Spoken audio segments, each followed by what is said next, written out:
there. I'll share my screen.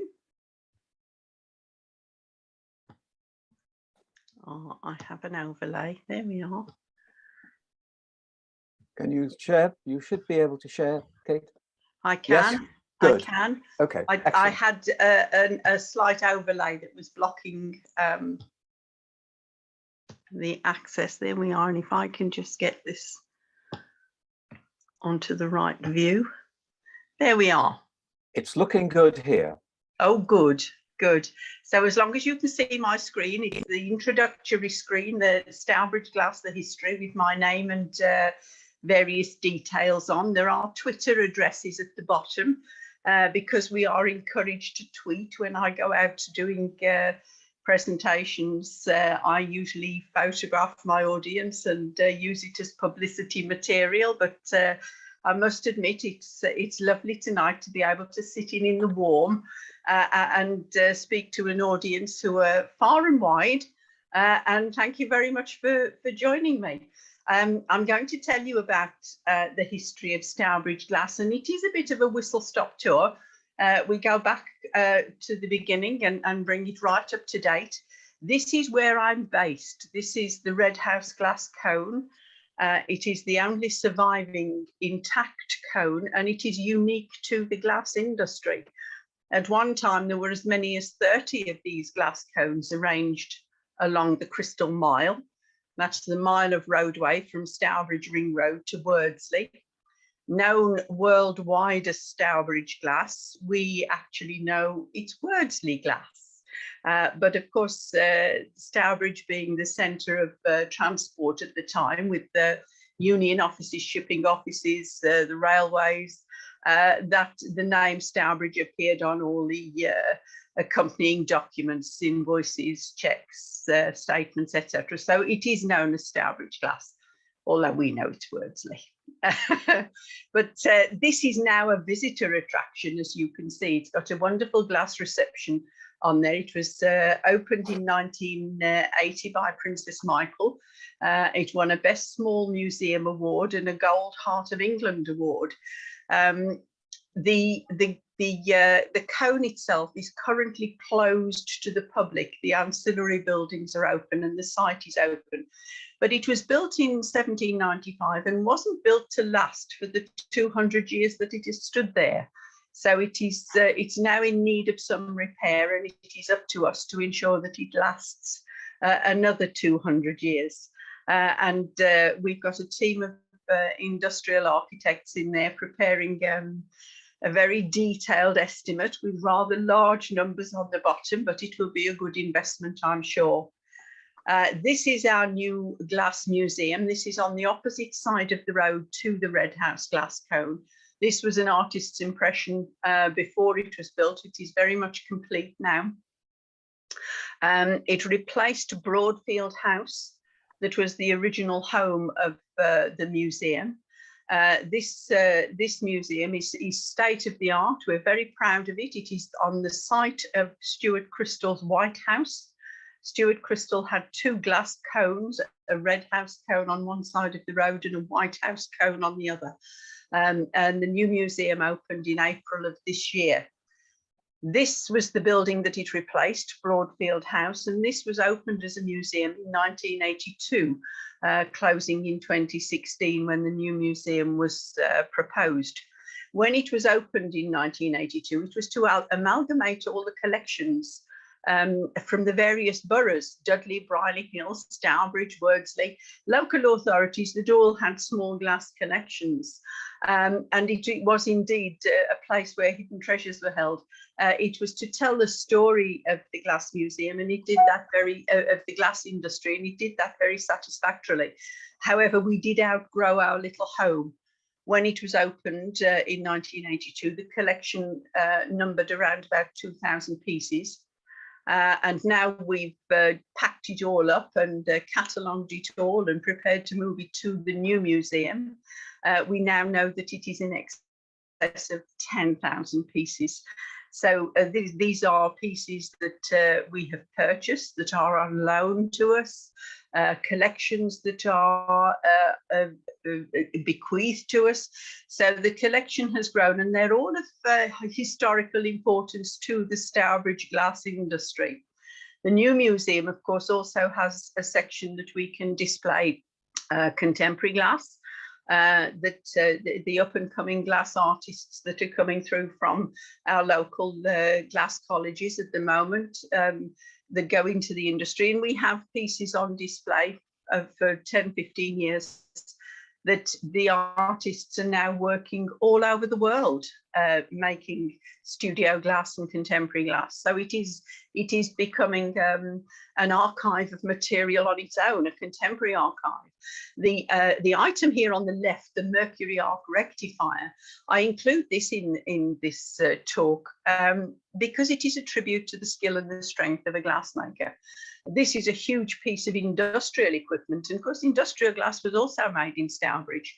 But this is on a frame, and it stands about 3'6", 4 foot, and I will mix my metric and imperial all the way through. It's an old industry, but it is a huge, heavy piece of glass, and it works on the principle of a mercury arc in a vacuum. The huge globe that you can see blown forms a vacuum, and the mercury arc it forms in that vacuum. The principle is that it takes alternating current and transfers it to direct current as a source of electricity, and used in even underground establishments like such as the London Underground up until the 1960s. This one came from the Drakelow tunnels, where a lot of work was done for the Second World War. And that was a huge underground establishment that is now occasionally open to the public. But the reason that it is a tribute to the skill and the strength of a glassmaker is because that has to form a vacuum inside that blown globe. So that needs to be blown of uniform thickness and without flaws. Because if it wasn't of uniform thickness and perfectly spherical, and if there were flaws in it, such as small air bubbles, then it wouldn't be, its integrity would be compromised, and when the vacuum was formed, it would implode. So it is a huge industrial, and they're all hand blown. So it is really quite a huge piece of equipment. It must weigh 5 to 6 kilograms, and on the end of a 5-foot blowing iron, it needs some strength to do that. So it is a skill and a technique that needs some strength and some courage. But well, let's have a look at where the glassmakers came from and why they came to Stourbridge.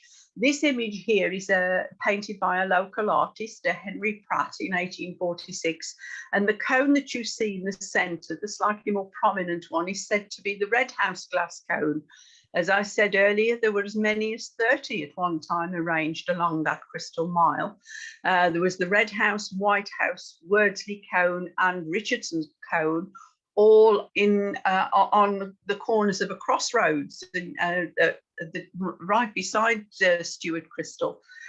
So you can imagine how vibrant the industry was, and not just glass blowers, but 7 out of 10 people in the area relied on the glass industry for work. The ancillary industries, such as the tool makers, the pot makers, packing case makers, transport, all sorts of industries that were accompanying the glass industry. And of course, we had the fuel and the raw materials. The fuel was the coal from the Black Country, the fields. The raw materials were available locally, and of course the infrastructure grew and developed around it. But let's go back to the beginning and see where they came from. And I'm going to take you back to the 8th century before Christ. And I'm going to tell you about this small little vessel here. It is a little green vase. It's called the Alabastron of Sargon II. Alabastron is just a fancy name for a vase, and Sargon II was an Assyrian warlord. This piece is in the British Museum, and it was quite normal in these times for Assyrian warlords to invade adjacent countries and to round up local artisans for their own purposes. not just glassmakers, but all sorts of industries. And these two episodes, I've included the biblical references here, tell of as many as 13,000 and 27,000 artisan Israelites being rounded up and taken to either Mesopotamia or Assyria to being basically enslaved. The glassmakers didn't mind. It was their trade. It was known as forest glassmaking because it wasn't industrialized. Their limiting factor was timber, and they used a terrific amount of timber to reach the temperatures required to melt the ingredients to make glass. So to move on to different areas where they could harvest fresh forested areas was a bonus for them. So they didn't mind. They could set up their industry wherever they went. And so they moved to Assyria. There was fresh areas of timber. There was in forested areas that are usually rivers and streams with washed sand in their beds. So they had a source of sand.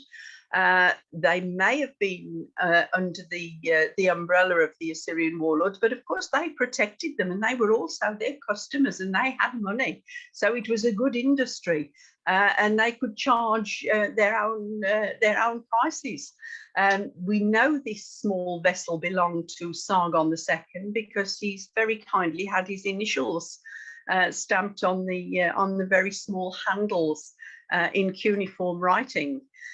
These small vessels would have been seen as magical, like alchemy, mysterious, that you could take something as simple as sand and subject it to terrific temperatures and end up with this material that had a jewel-like quality. And they would use these vessels to hold precious liquids like inks and oil and perfume.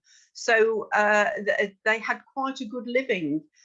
However, glassmakers tend to migrate regularly at that time, looking for fresh supplies of timber and fresh markets and fresh areas to work. And because it's the sort of industry that leaves evidence, not just evidence of the glass, but also evidence of the kilns and the infrastructure that they built to produce this material, that we've been able to follow their migratory route through Eastern Europe, which was Persia and Khazaria and Transylvania, now Greater Russia. And we followed their migratory route until the 14th century, where they settled in the forested areas of northern Italy, near to Venice, and onto the island of Murano. And you've probably all heard of Murano and the glass industry there that's been there for many hundreds of years.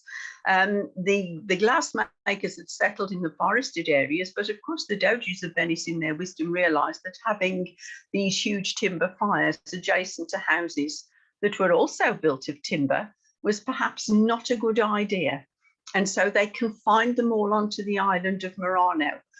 And the island of Murano is synonymous with the Crystal Mile of Stourbridge, because there you had families, and they were family industries. So you had small glassmakers, glassmaking families, all in a small area, confined and making the same sort of thing. And that's when two things happen. And the same happened in Stourbridge. First of all, they become very competitive. They want the largest market share. They want their product to be the best. So they also become very secretive about what they're doing, about their experiments and the way they manipulate the glass and the different ways of handling the glass. So on the island of Murano, as the industry grew, you passed your secrets of your glass down through the male line. You passed your secrets on to your son, never to your daughter. And that's because your daughter only belonged to you until she married. Women weren't allowed to work in the hot glass industry at all, and neither were they allowed to work in the hot glass in Stourbridge. So you passed your secrets on to your son, who looked after your business and your secrets and grew your business and provided you with your pension, and so on ad infinitum. However, if you hadn't got a son or you wanted to take on another apprentice to expand your business, you could take on an apprentice from another family or indeed from outside the island. But this is where the master apprenticeship scheme in glassmaking started. And if you did take on someone from outside of the family, they would have to sign an apprenticeship agreement. And part of that agreement was to sign to say, first of all, they would never divulge their master's secrets. And secondly, that they would never leave the island. They were forbidden. If they didn't want some youngster doing 4 or 5 years of an apprenticeship and thinking that he knew it all, pack up his tools and go and leave the island and earn a fortune on the back of his master's knowledge. So it was forbidden for the apprentices and the glassmakers to leave the island. To oversee this, the heads of the families, the elders of the families, formed a guild of glassmakers, first of all to oversee the arts and crafts and the standard of the glass, but also to oversee the apprenticeship agreements. And it said that if they thought some youngster was going to leave the island and betray his apprenticeship agreements, that they would appoint a trusted member from the guild who would follow him in the night and stab him in the back with a glass stiletto and break off the handle so no one knew how he died. Effective. But if you come and see us at our new museum, you'll find we don't do this anymore. It's not productive. The industry expanded and people left the island eventually anyway. They needed to move on to new sources of fuel, to new markets. And so they moved north to Bohemia and Moravia, which is now the Czech Republic. And if you've been to Prague, the wonderful city of Prague, and you've seen the wonderful, ostentatious, colourful glassware in the windows of Prague, you'll know it's very similar to Venetian glassware. And that is very different to English glassware. And that's because from 1645 to 1745, glass was taxed by weight.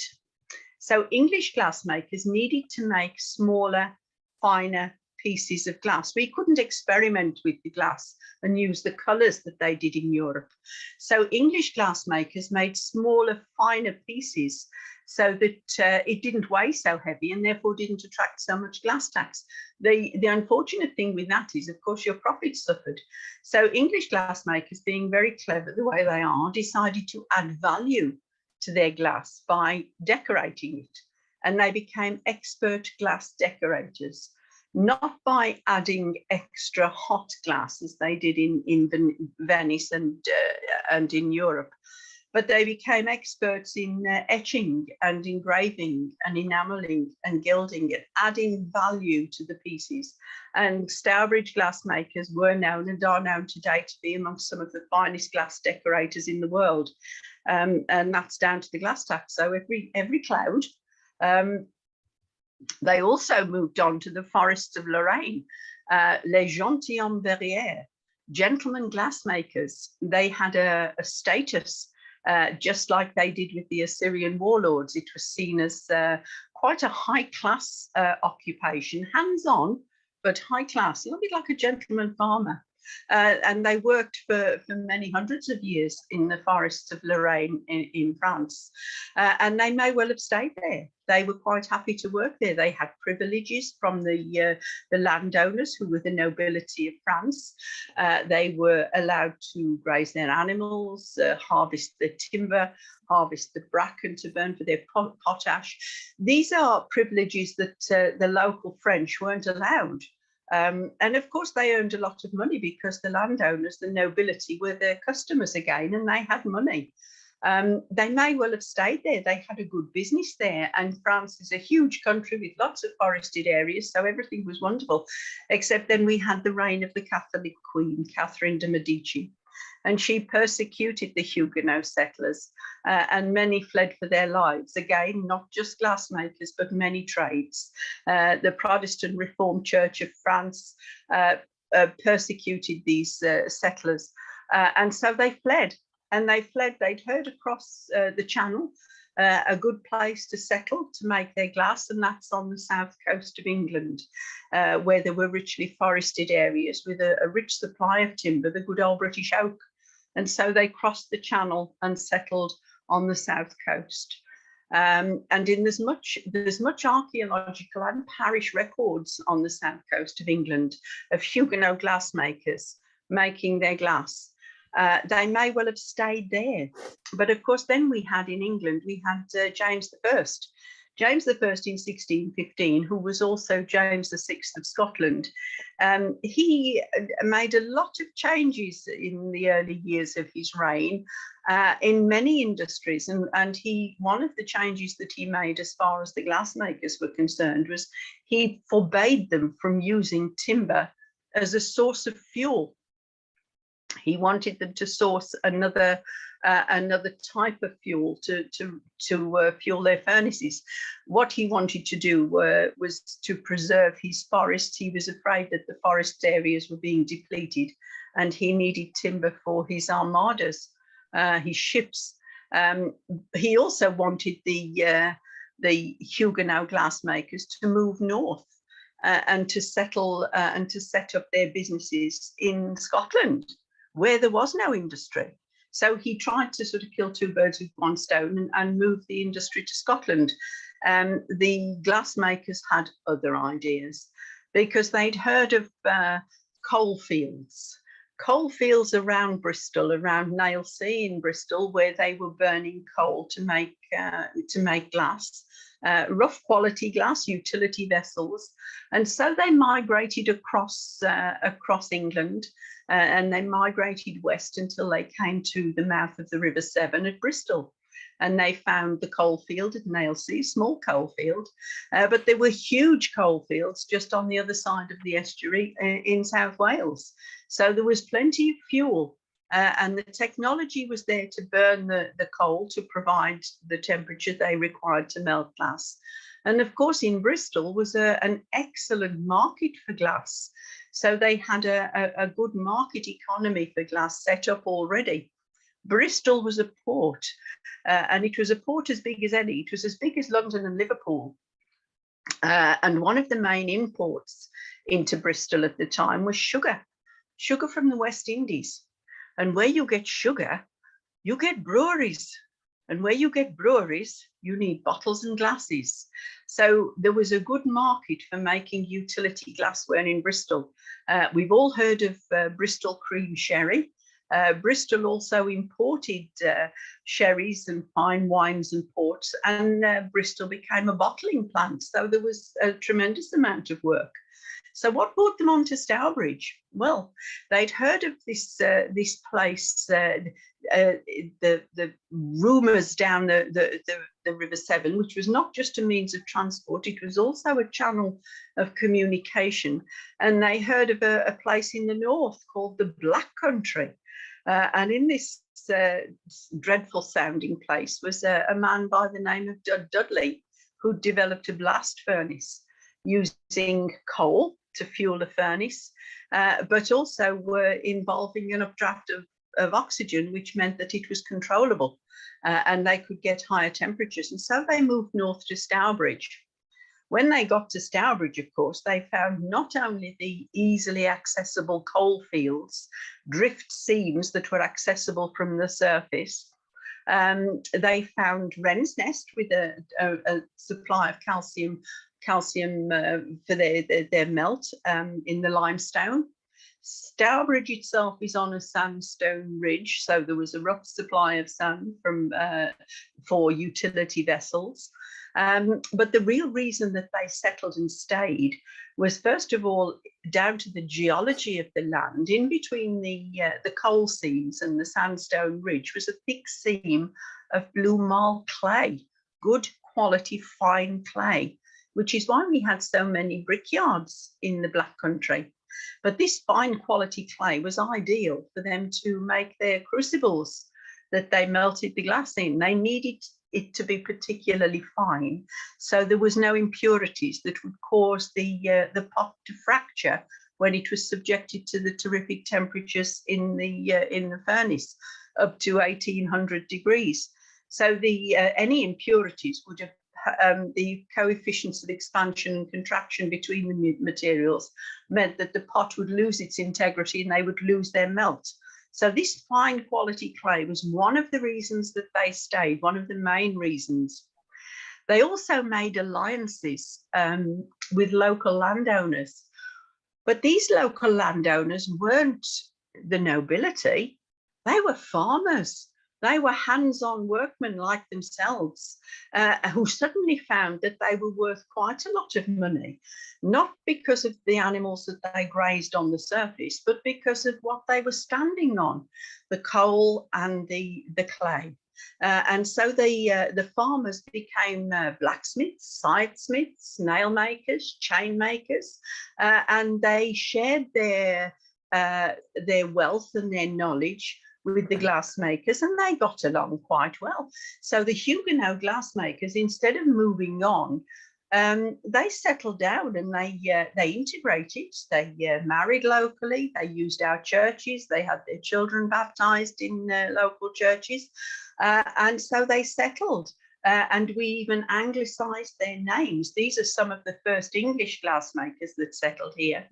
That have become, some of their names have become well, we've found the local names derived from these Huguenot names. The third name down on the list, Tyzac, became Paul Tyzac, and his name derives from Hungary, the River Tisza in Hungary. They took their names from their places of their family birth. So we've been able to follow their diaspora, the places of their birth and where they travelled from. And Paul Tyzac, we had a gallery in Broadfield House named after Paul Tyzac because he marks a sort of anniversary. It was on the 23rd of April in 1612 that Paul Tyzac had his son baptized in St Mary's Parish Church, our local parish church in Kingswinford. And that was from 1612 to 2012, marked 400 years of glassmaking in the area. So Paul Tyzac, it was the first time that someone had written in a parish register that their occupation was glassmaker. So he became important to us. The other reason that the French glassmakers did so well was because they brought with them the technique of what they call crown glass. We were making broad glass. Now, broad glass is just glass that is molten and poured onto a surface, a marver, and allowed to slightly anneal and then cut into panes. So you had window glass. But because it had started to cool on a surface, it was opaque. It let in the light, it kept out the elements, but you couldn't see through it. However, the French glassmakers, the Huguenots, brought with them this technology that you can see illustrated at the bottom of the slide, where they would take a gather of glass and blow it into a globe, and then they would open it up like a plate and spin it in the light of the fire. As it spun in the light of the fire, it became fire polished, and it also started to anneal or to solidify while it was spinning. So it hadn't hardened on a surface. They could then put it into a annealing oven upright, stacked upright, so that it could anneal properly, but without the surface being damaged. They would spin these out to sometimes up to 4 feet across. And if you think back to illustrations in sort of Charles Dickens and the Old Curiosity Shop, and you see this, it would be a huge circle of glass that they would then cut up into small panes. And one of the little squares of glass would have a bullseye. And that is the center of the spin. None of the glass was wasted. And that dispels another myth that I often hear. People say that glass in medieval buildings and old churches, glass is a constant liquid and it is always on the move.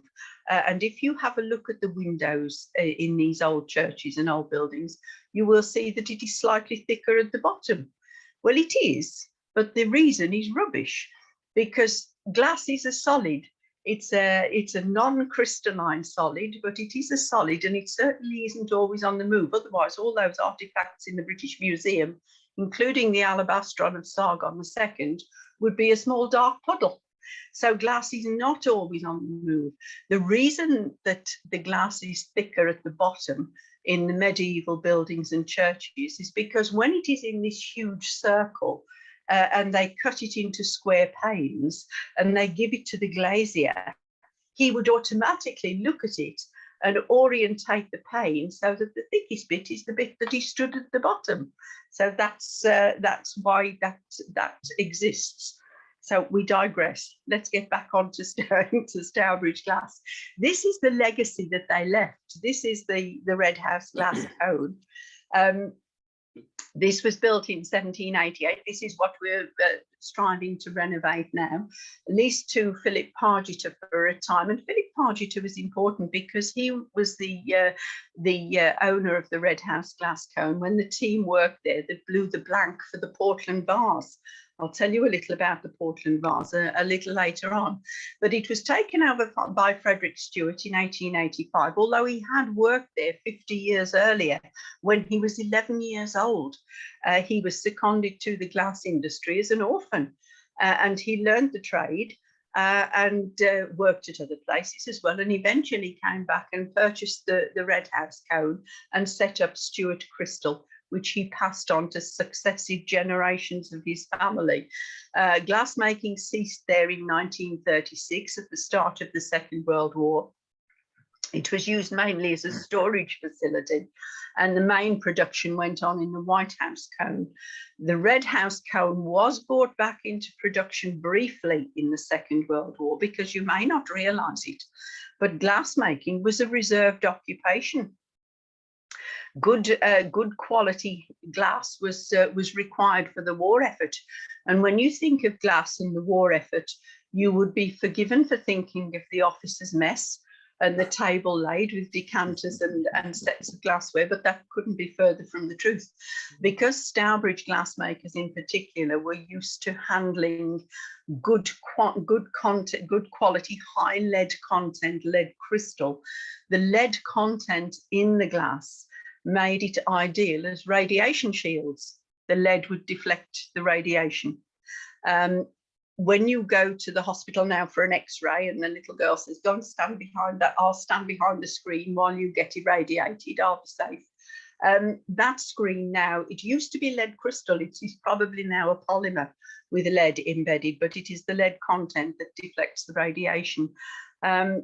We also made glass for landing lights, glass for aircraft, valves for radios, sticky bombs. Sticky bombs were small but Molotov cocktails. They were small blown flasks that were filled with explosive substances, and the top was sealed, and then the flask would be put into a little knitted jacket that they then coated in a sticky substance, hence the name, a sticky bomb. And the idea was that when it was thrown, it would adhere to the surface, it would stick to its target before it fractured, allowing the contents to mix and therefore to explode.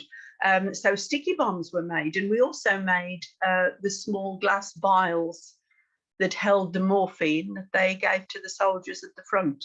So there was a lot going on in Stourbridge. And as I say, opened as this wonderful visitor attraction in 2002. And so let's have a look at how glass is made and the process.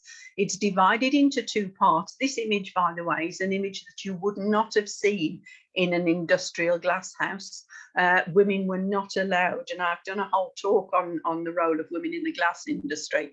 But there are two sides to the industry: the hot side of the industry, which is the pot making and setting, the glass blowing, moulding techniques, and then the cold side of the industry, which is the decorating, all sorts of techniques: cutting, engraving, etching, enameling, gilding. The two sides of the industry didn't particularly like one another. Although they tolerated one another. The hot glass handlers saw their their profession as being the top of the tree, and they saw the beauty of the glass, the clarity of it, the aesthetics of the piece, the beauty of the form, and it was quite perfect as it was. But of course, fashion demanded that we should have the decorated glass, so it went to the other side of the factory where it was put under a wheel and cut to pieces. But that was marketing. It was clever marketing, because we aspired to collect sets of all sorts of glassware, and if we broke one, we wanted it replaced, and these were expensive items. So we all had our own particular favourite pattern, and they would modify patterns. Although one pattern, Beaconsfield, was cut at Stuart Crystal from 1907 until it closed in 2002. So yeah, there were some patterns that endured, and some that came and went, some they modified again. So yeah, that's how the industry is set up. But this is how the cone works. This is an etched image of a very similar site to the Red House cone. This is Aston Flint Glassworks, but you can see the cone there in the centre, and the ancillary buildings, which would be the decorating shops, packing shops, the showroom, because we hadn't got internet and catalogues and the like. Everybody came to the factory to view the glassware in the showroom. There'd be storage facilities, packing case making areas, all sorts of things going on. This would be a very busy area. Of course, the most important part of this image is actually the canal itself. Because if you were fortunate enough to build your factory on the banks of the newly formed canal system, this was prime real estate. This was your motorway. This was how you got your goods safely and in one piece to its destination. Before the advent of the canals, glass was packed in rough crates in straw and put on the back of a horse and cart and trundled off over the toll roads, which were in a shocking state of repair. It's a wonder any of it got to its destination intact. But of course, with the canal, especially at Stourbridge, that silver ribbon of water goes through a 16 flight of locks down to along the Stourbridge arm, down to the Staffs and Worcester Canal, where you would turn left, down to the River Lock at Stourport, and then down the River Severn to the docks at Gloucester and at Bristol. So that's how the infrastructure worked. And it was the horse that you see at the front is one of the most important beasts of burden, because while a horse can pull a cart weighing about 5 tons, he can pull a 60-ton narrowboat. So it made economic sense. Before we leave this slide, I can't point, but I want you to squint. About a third of the way up in the centre, on the open ground of the path, is a man pushing a wheelbarrow. Most important, don't forget him. I'll come back to him. Here we are inside the cone. The image at the top is taken from a series of photographs that were taken at Stuart Crystal in 1905 and published in a London publication, the Gentleman's Journal. And it is a wonderful document of photographs documenting the working life of the glass industry. The painting at the bottom is a couple of 100 years earlier. A local glass artist painted the inside of Wordsley Cone, but it just illustrates how busy the environment was. You can see on the image at the top the openings to the openings where they would take the gathers of glass from the pots. The pots are pushed into a centre furnace in the cone. You can see the centre furnace in the bottom image. This is the industrialisation of glassmaking. In other words, you built the cone with one central furnace, and around it were arranged 10 pots. The Red House cone was a 10-pot cone. Other sizes were available depending upon the depth of the pocket of the man paying to have it built. Red House is a 10-pot cone, and you can see the numbers above the pots. Each of those numbers is the number of a team. You would be team number 3 or 4, and a team consisted of 4 men. There'd be a gaffer, the experienced man that would sit in the chair with the long arms, who rolled the glass, who manipulated the final form. And because he was the experienced one, the gaffer, and he sat in the glassmaker's chair, that's where we get the word chairman from, because he's the boss. He would have a servitor who would bring him gathers of glass. He would have a footman who would help him to form the stem and the foot of the piece. And then he would have his young apprentice, the fourth member of the team, who was known as the tecker-in. And he was called that because he took the finished piece into the cooling oven, or the leer. So he was the tecker-in. And he would have to negotiate his way around the extremities of that circle, through all that working area, to the cooling oven or the leer. So it was a very busy area. So each of those openings had at least 4 people working. And a 10-pot cone, there could be as many as 40, perhaps 50 people on that working floor. And their shift pattern was unique to the glass industry. They would start at 6 o'clock on a Monday morning, and they would work 6 hours on, 6 hours off, 6 hours on, 6 hours off, straight through the week until Friday, till the pot was empty or ready to be refilled at the weekend, and the fire brought back up to temperature. So you can see what a busy industry. The fire never went out. It burned 24 hours a day, 365 days a year. And even at 11 years old, if you were that young apprentice, you would be expected to work those hours. And you've heard the nursery rhyme, boys and girls come out to play. The moon does shine as bright as day. Leave your supper and leave your sleep. Come with your playfellows into the street. Children played at night. They went back to the factory. You bring milk, I'll bring flour. We'll have supper in half an hour. Up the ladder and down the wall, a halfpenny loaf for service. They went back to the factory at night because their parents were there, and it was warm. And they would, the fire was lit. They would make a meal. And that was, and they lived close to the factory, and they played at night. So it was a very different environment to what children, to what we know today. It was a 24-hour working environment in Stourbridge.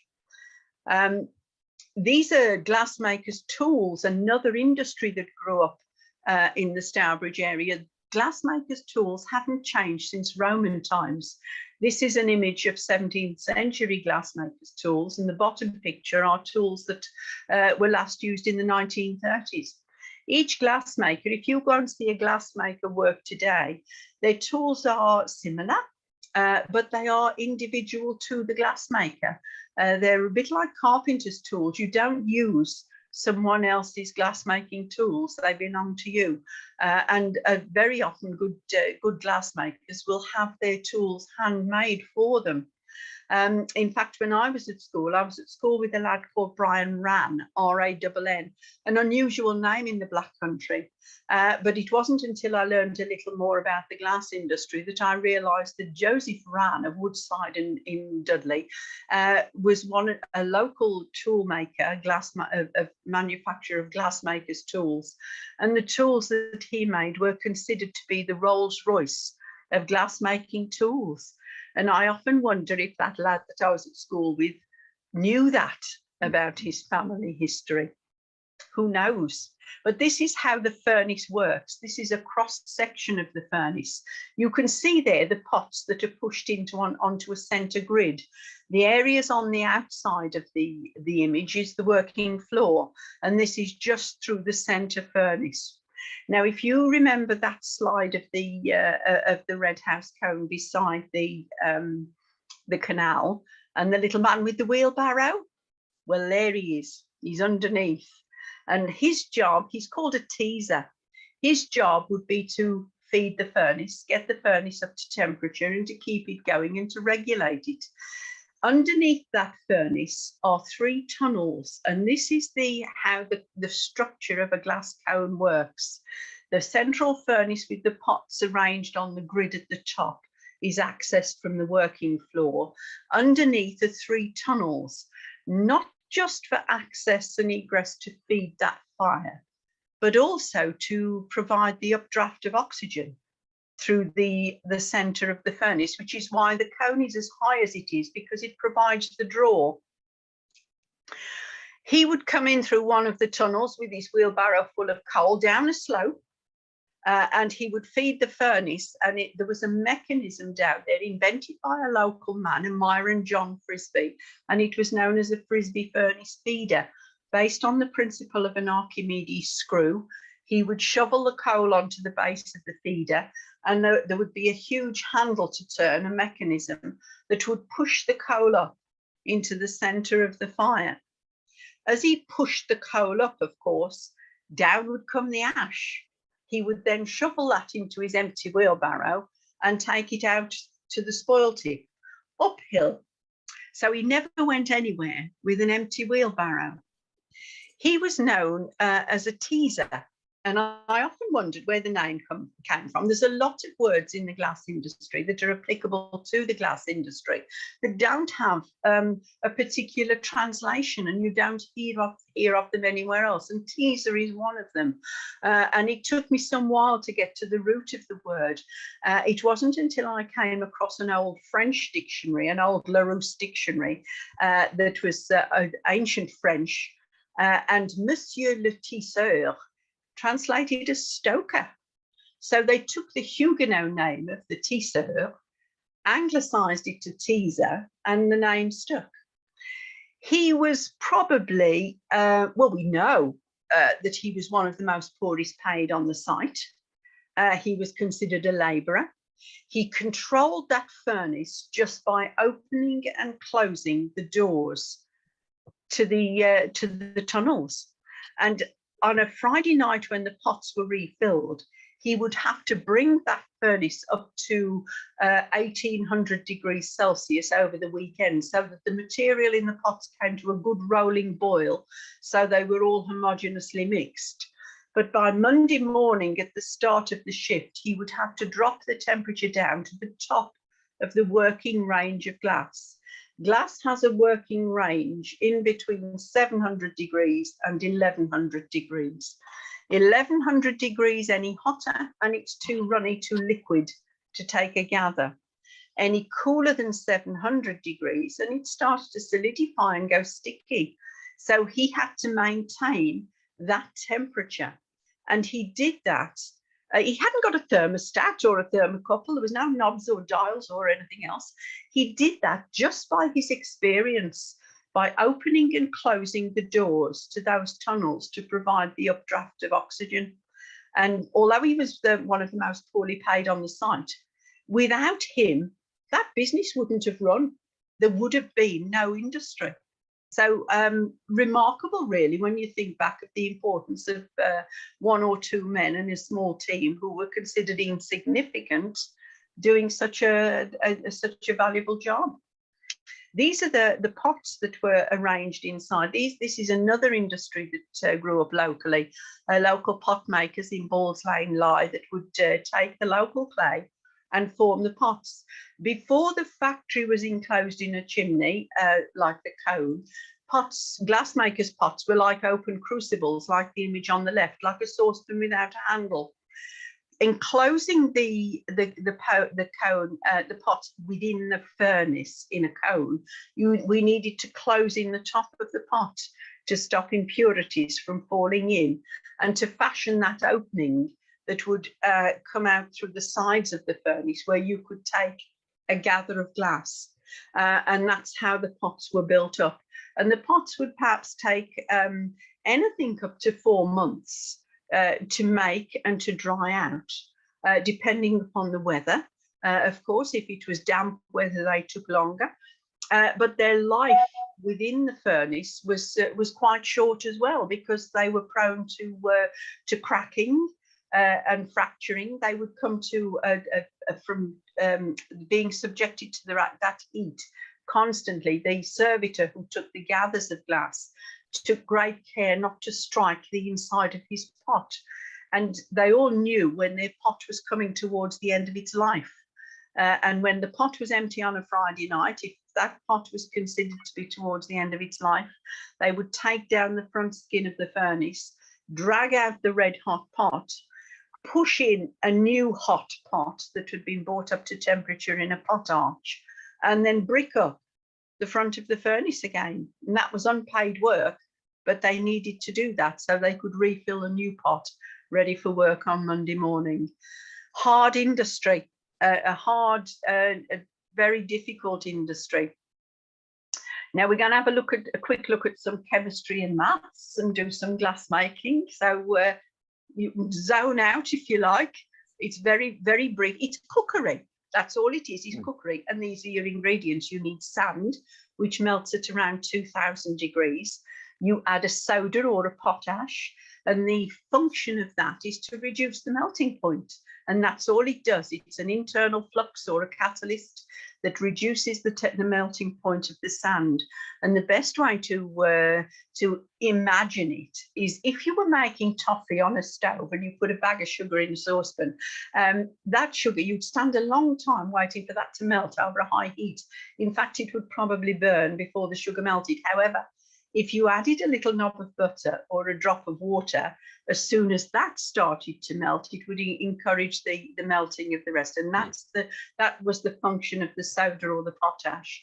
The calcium oxide, which was the limestone from Wren's Nest, is a balancing charge, just to keep the structure intact, because although it is a solid, it is not a crystalline solid. So it does need a balancing charge. And of course, the most important ingredient, if you're making lead crystal, is lead oxide or red lead. Red lead was a mined mineral, mined and imported from South Africa. We manufacture red lead now, but we don't use it in the quantities that we used to. Red lead used to be used for all sorts of things, coating steel to discourage rusting, preservation, but the red lead that was added to the ingredients for making glass, every glass maker making lead crystal had their own recipe, their own particular proportions of lead to other ingredients. Stewart Crystal worked on a proportion of around about 33 to 34% lead per batch, so quite a lot of lead. Now, the pots that I showed you held 15 to 1800 weight of materials. If 30% of that needed to be red lead, you're looking at 500 to 600 weights of red lead per pot. And in a 10-pot furnace, you're looking at 3.5 tons of this fine red dusty powder, which is highly toxic, to be shoveled and mixed by the pot filler over a Friday night. You can imagine the dust must have been everywhere. If he inhaled it, it got onto his lungs, and via his nervous system, he developed an industrial disease particular to the glass industry that they referred to as dropped hand. He would lose the use of his hand. If he stopped doing the job, he could recover. But of course, if he stopped doing the job, no work, no pay. Good old days, eh? That red dust must have been in the atmosphere, on the brickwork, everywhere. Is it any wonder it was called the Red House Glass Can? This is the coal shops, the coal decorating shops. This is another image from the 1905 Gentleman's Journal, and this is the men's cutting shop at Stewart's. You can see the drive belts arranged either side and the troughs where the wheel would be in. Previous to the Industrial Revolution, with the steam engine and the drive belts, each of those troughs would have been driven by a treadle. So while you were cutting your glass, your foot would be treadling away underneath to keep the wheel spinning at a constant speed.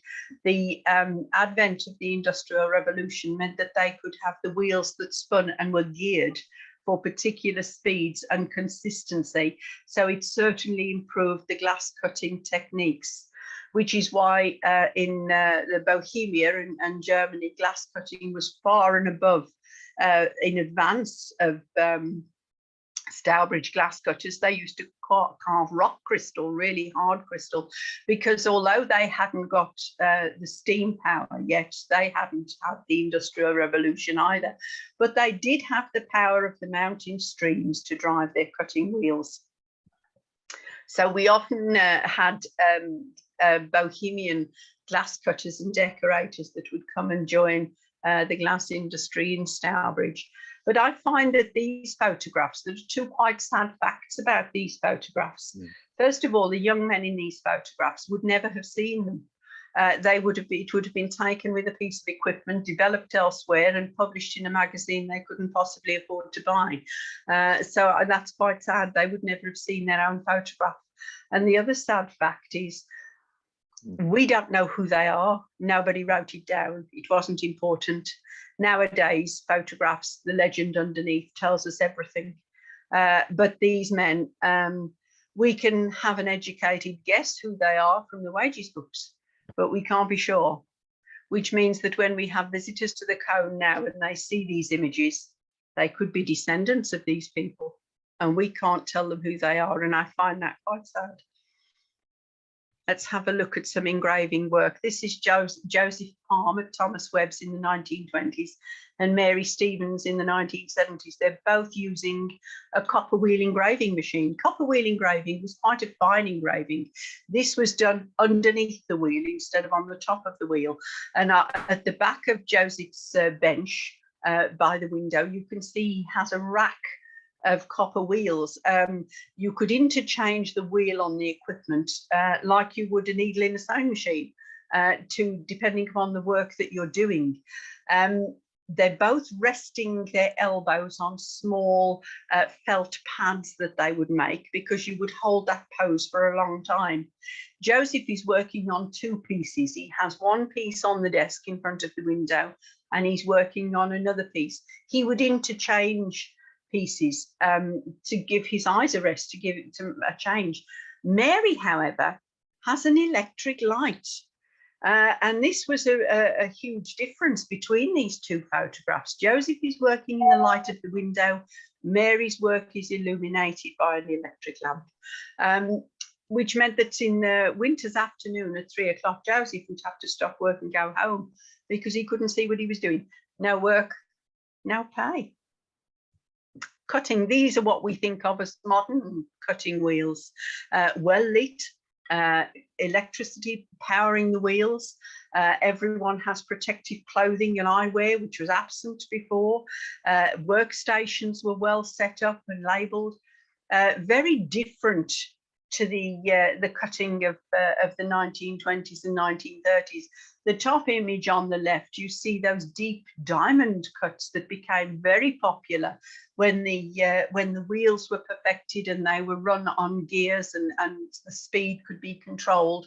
That cutting really went over the top and they were often referred to as hobnail monstrosities because there was hardly any glass surface left. It was all cuts.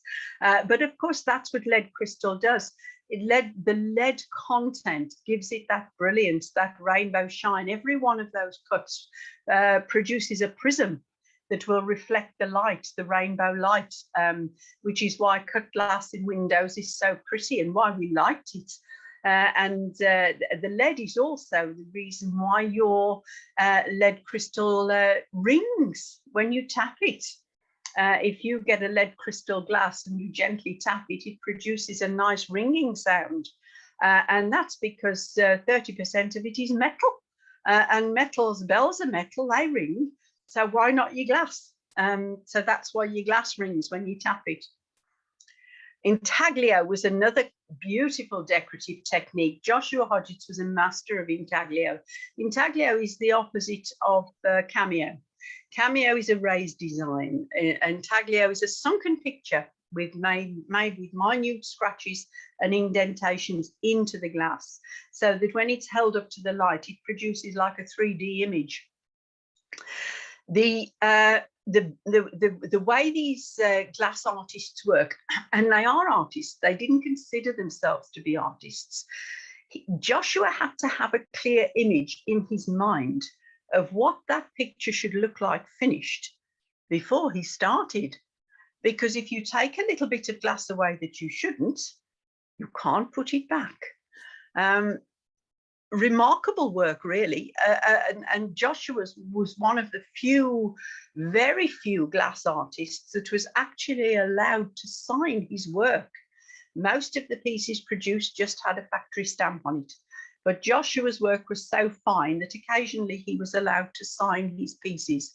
A piece that he's working on there, a vase, a similar one that he worked on and produced, sold recently for £5,000. So all I can advise you to do is, if you have got a glass cabinet at home and full of bits and pieces you haven't looked at for a long time, check your bottoms. You just never know. You might have a little signature there somewhere that could make it a little more valuable than it actually than you actually think it is. But this is the sort of intaglio work that was produced. This was ordinary bread and butter stuff to these glass artists. And here they are cutting through a darker layer to reveal a lighter layer underneath. Wonderful, intricate work. No idea what these sold for, but I probably couldn't afford to buy them, so no point asking. But yeah, fabulous pieces. Another piece that we have in the collection that reflects the skill of these glassmakers is the Last Supper goblet. This is the sort of work that they produced. This was produced as a commemorative piece, as a one-off. It stands about 10.5 inches tall. But if you have a look, the image on the right, if you have a look around the rim of the bowl of the glass, it's a beautiful, intricate vine leaf design all the way around. Just imagine getting back to the beginning. What if it didn't quite meet up? That is real skill and artistry. That is talent. But look down into the bowl of the glass. You've got the ceiling of the chapel. You've got the Lord and the apostles, the table all laid. Follow your eye further down. It looks like a reflection, but it isn't. It's all cut again in reflection. A similar piece was sent for an exhibition before it was put up for sale, and the exhibition was covered by a reporter from the Pottery Gazette. And he approached the artist and he said, goodness gracious, he said, that is absolutely remarkable. He said, how long did it take you to do it? And he just looked at him and said, all of my life. And that was their skill. The portland vase, briefly mentioned it earlier under Philip Cargida. The blank for this was blown at the Red House Glass Code. Now, I don't know whether you know anything about the portland vase, but this is John Northwood's reproduction in 1876.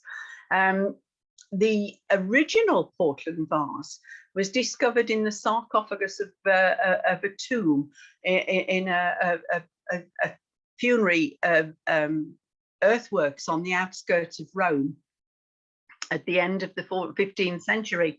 It was financed, the expedition that uncovered this piece of art, this beautiful vase, was financed by Pope Urban VIII. And his family name was Barberini. So it was always known as the Barberini vase. They didn't know it was there. They weren't looking for it. They found it and were completely amazed because it was a lost art form. It'd been a lost art form since Roman times when it was made. It was a Roman vase because it held the ashes in this sarcophagus of Augustus Severus, the third Caesar, and his mother. And why they were both in there together, I've got no idea. And I don't know who tipped them out either, because they're not there now. The vase was actually taken to the Vatican Museum, and known as the Barberini vase. It was put on display in the Vatican Museum. It was a beautiful cobalt blue glass, overlain with this opaque white and carved back into this classical design. And it drew quite a lot of curiosity because it was a lost art form. And of course, at this time, the gentlemen of Europe, well, and some young ladies of Europe, used to go off on the grand tour. It was how we educated ourselves in the arts and crafts of other lands. And very often, going around museums and such places. I mean, nowadays, if we have a day out to a national trust or a museum, we like to come back with a little commemorative souvenir of our day. And we're usually quite happy with a bookmark or a fridge magnet. But of course, there were no such things in these days. And very often these small portable artifacts would find their way out of back doors of museums for a small consideration in the back pocket of the curator. And this is how the Portland vase came back to England. That's when it acquired its name, because it was in the hands of the Dukes of Portland. And it was in the Portland family for successive generations until the third Duke died, and the fourth Duke realised that the vase was going to have to be sold to pay death duties. But he'd grown up with it, he loved it, and he wanted to keep it. And the only way he could keep it was actually to go to the auction and to bid for it, and that's what he did. And this is where it came to prominence as far as Stourbridge and how it influenced Stourbridge glass. Because as he went to the auction and he was bidding on it, he realised that he was bidding against one other man. And when you're at an auction and you're suddenly in combat with just one other person, the price went up and up and up. And it was getting a little bit disconcerting. So the Duke went across to his opponent and said, "You're bidding on my family vase." He said, "I am." He said, "I like it." He said, "I know." He said, "But it's my family vase." He said, "I want to buy it back into my family." He said, "Why do you want it? What do you?" He said, "I like it. I'm going to buy it and I'm going to copy it." And the Duke said, "Well, if that's the case, if you drop out of the bidding and let me buy it back into the family, I will lend it to you." And that's what he did. And that man's name was Josiah Wedgwood. And Josiah Wedgwood copied the Portland vase in jasperware. However, the gentleman on the left here, Benjamin Richardson, was incensed. This should be done in glass, as the original, in beautiful cobalt glass overlaid with white. But nobody had got any idea how to do it. So he challenged the glassmakers of Stourbridge, including Philip Pargeter at the Red House Cone, to take up this challenge to reproduce the blank for the Portland vase. Philip Pargeter's team was the first to do it, and it had taken them 6 years because they didn't know the composition of the blue glass or the composition of the white glass. And to get the two compatible so that the coefficients of expansion and contraction between the two materials were compatible, so that it wouldn't fracture in the annealing oven, that's what took the time. And eventually they came up with the blank that remained, its integrity was intact while it annealed. The gentleman on the right, John Northwood, who was a glass decorator, had his own company, J&J Northwood, in Barnet Lane in Kings Winford. He was asked, would he take on the job of carving the design? And he rose to the challenge. He had to go down to the British Museum, to where the vase was on display, and take sketch it, measure it, observe it, come back and work on it, back again, no Polaroids, no quick shortcuts. And it took him a further 2 years to reproduce the design on the vase. But when he finished, it was indeed a masterpiece. This is his copy. These photographs don't do it justice. This is John Northwood's 1876 copy that's now in the Corning Museum in New York. His statue here is outside the Marks and Spencer entrance of the Merry Hill Centre. And he's there on a plinth holding his Portland vase. And the plinth that he's standing on has glass bricks in it as a tribute to the industry. If ever you go shopping at Merry Hill, go in the Marks and Spencer entrance and you'll see his statue, and you can say, "I know that man. I know what he did. I know all about him." Of course, there was a great demand for cameo, but it took such a long time to produce. There was a fashion and a passion and a demand for it. So John Northwood had 2 apprentices working underneath him, just one step behind him. And these are the brothers. Wrong way. There we are. These are his apprentices, Thomas and George Woodall. Thomas Woodall, the older man. These were young men at the time. These are older photographs. Thomas was the older man, a very quiet, devout man that taught music and played the church organ, wrote poetry. And he worked on the cameo. His speciality was the borders and the foliage. George, on the other hand, the younger brother, was quite gregarious, outgoing. He'd taken up the brand new hobby of photography, and he would photograph and document his work as he went along. But these two brothers became masters of cameo of all time.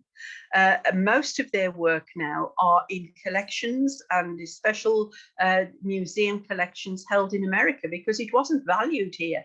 A lot of it was bought up and sent over to America as it went out of fashion in the 1920s, 1930s. It was seen as old-fashioned in England, and it was under beds and on top of wardrobes and all sorts of places. So it was bought up, and a lot of it went to America. But we have got a couple of their pieces in the Dudley Museum. These are two of their pieces. Again, the photographs don't do it justice. The plaque on the left, the Sappho plaque, remember, all of this is done with fine hand tools, handmade hand tools. But if you have a look at that plaque, the foliage and the borders were done by Thomas.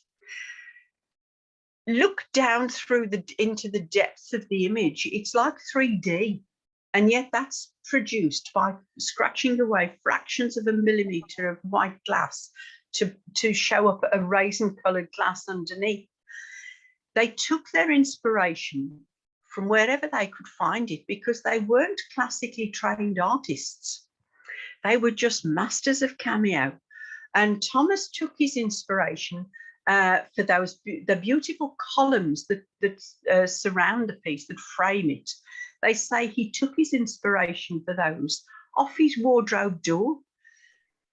The Sappho, the figure of Sappho, she's there playing an instrument. And if you get to see this in the museum and look up close, you can actually see the strings of the instrument. But she's there sat on a beautiful fretwork stool that you can see. You can see the folds of her gown, and she's playing an instrument. This is George's daughter, Amy. He immortalized his daughter's faces in his work. He had 5 daughters, and each of the images that he's produced on all of his pieces are distinct as to which daughter it is. So it's remarkable, really. The race bars is another collaborative piece, and if you ever get to see that in the museum, look up close to the horses' hooves, because they actually seem to be brushing through the grass, and that is on a curved surface. Absolutely remarkable work. In fact, this is a close-up, a couple of close-ups of a vase that sold recently. This is a cameo masterpiece called The Origin of the Painting. It's by George Woodall, and this is said to be a young Corinthian maid who is sketching the silhouette of her lover Ariston, and his silhouette is lighted by a lamp, an oil lamp that is burning behind him. Cupid is encouraging this maid to sketch his image on the wall, so that when he goes off to war, she doesn't forget him. And all that is done on a curved surface in 2 layers of cameo glass, and that's sold in 2019, in November 2019, at Bonham's for £206,000. Another reason to check any signatures on any pieces in your glass cabinets. Now, I'm going to take you back. Do you remember the little man with the wheelbarrow that did all the hard work underneath the furnace? If he came back today to see the Red House cone lighted up as this visitor attraction that it is, with the lights reflected in the canal, that was a grimy area of transport, if he could see this courtyard, if he could walk the streets of the Crystal Mile and see the wonderful factories and studios that are a tribute to the industry, and every 2 years the International Festival of Glass that took place in August this year, if he could see the great and the good of the glass industry worldwide that come back to Stourbridge, to see where the sort of birthplace of modern glass is, I wonder what he'd think all those hours that he pushed his wheelbarrow up and down there. It's a very different environment now, but it really is a tribute to the industry. And so in conclusion, although I've sort of dragged you through nearly 3,000 years of history, we've had to look at sort of all sorts of things, the geography and the social and cultural changes that have been brought about. And this is what we need to preserve and protect and to pass on to our future generations. And while a lot of people say, well, there isn't really a glass industry now, is there? Where has it gone? You know, we don't still make glass. Well, we do. We do. I've told you a little tonight about cameo. This is a cameo piece. This stands about 12 inches tall. It's called the Secret Garden or the Hummingbird Vase. And it's hummingbirds flying around the vase and settling on a nest full of eggs. This is not 2 layers of glass like the Portland vase. This is 9 colours of glass. Imagine the challenge to anneal that, to get the colours compatible. 9 colours. This isn't blown by a team over several years and then carved by someone else. This has been blown and carved by the same person, a woman, Helen Millard, a local glass artist. And she does remarkable work on commission, commemorative pieces, one-offs, just absolutely fabulous work. And some of the glass artists produce work like this and also incorporate silver and gold leaf into it. Imagine the challenges of annealing that. So, you know, if you do come and see us at our new Stourbridge Museum and come and have a look at the Red House cone over the road, who knows what the future holds, but I do know that glass is still being made in Stourbridge today, that we are pushing the boundaries of the physics and chemistry of glass.